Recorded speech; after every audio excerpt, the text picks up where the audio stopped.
Komisi C DPRD Kota Makassar melakukan inspeksi mendadak di Dinas Perhubungan Kota Makassar pada Jumat 1 November 2019.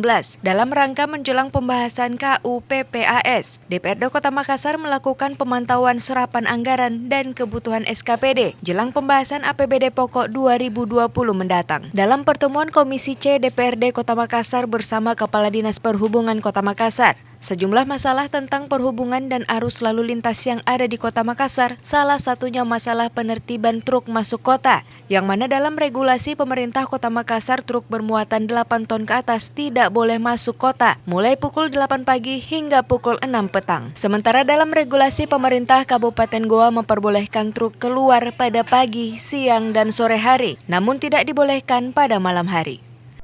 Ya, saya kira ini mungkin dalam satu perda nanti coba kita rumuskan.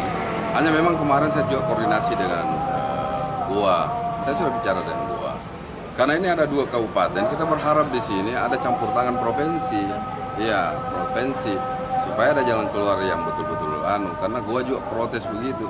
Bagaimana ini mobil Hanya saya bilang kemarin, kalau memang dia mau melintas, ini kan ada 8 ton ke atas. Jadi pakailah mobil di bawah 8 ton, bisa masuk siang hari. Toh? Ya, kalau di atas 8 ton tidak boleh, Bos. Tidak bisa karena kita sudah ada regulasi begitu. Mario Said berharap dengan adanya anggota DPRD Kota Makassar yang baru dapat membantu Dinas Perhubungan Kota Makassar untuk membangun komunikasi dan kesepakatan dengan pemerintah Goa, termasuk regulasi baru yang tidak bertentangan. Kemudian Kadishub juga berharap ada keterlibatan pemerintah provinsi untuk persoalan truk masuk kota, khususnya di perbatasan Makassar Goa. Ira, Fajar TV dan Fajar Radio melaporkan.